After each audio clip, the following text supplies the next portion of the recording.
Hey guys, happy Wednesday. It's Holly and Miss Daisy, and it is week 4 as we wrap up our series for Where in the World is Daisy for the month of February. We've had the pleasure and honor to partner with Mike Dunham here with us of Dunham Legal.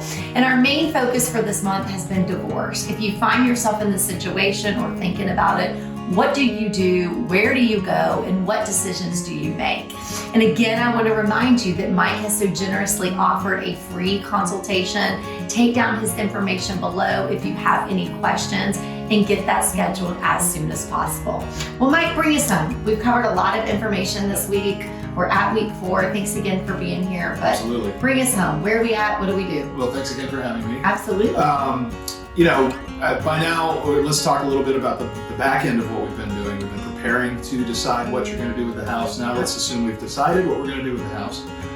If you are the spouse that is not keeping the house, then make sure that your divorce agreement does not require you to give up your claim in the house until you're sure that your name is off everything attached to that house. The refi should be done.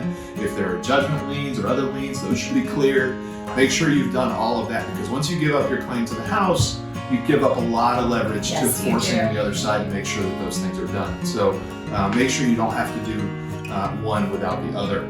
Typically in my agreements, the step where you deed your interest in the house to the other spouse takes place at the closing table of the refi. Now, if you're the spouse that received title to the house, you want to make sure that the other steps are done. So if there are liens in the other spouse's name, you want to make sure that those are resolved and not attached to the house that is no longer his or her house.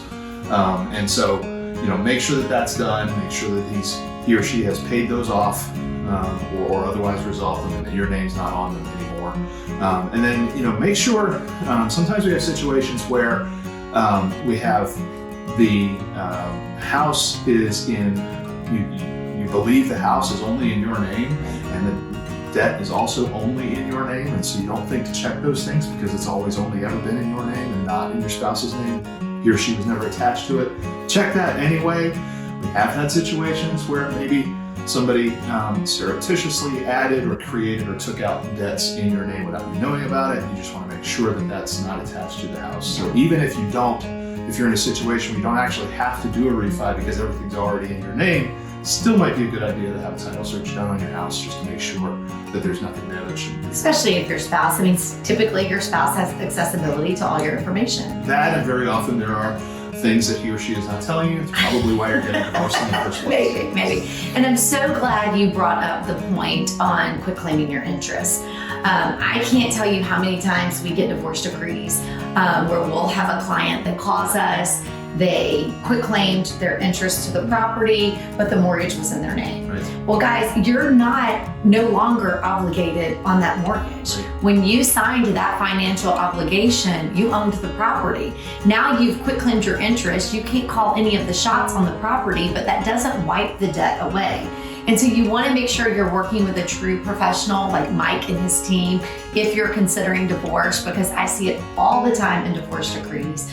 And they'll say, well, my attorney told me to do it. Well, but your attorney isn't in all cases thinking about the financial side of it and the obligations. And if that happens, the only thing you can do at that point is take your ex back to court, and he wants to go back to court for any reason. Well, and that costs money. Right. And then God forbid they don't pay the mortgage, now your credit. It's a domino effect of nightmares.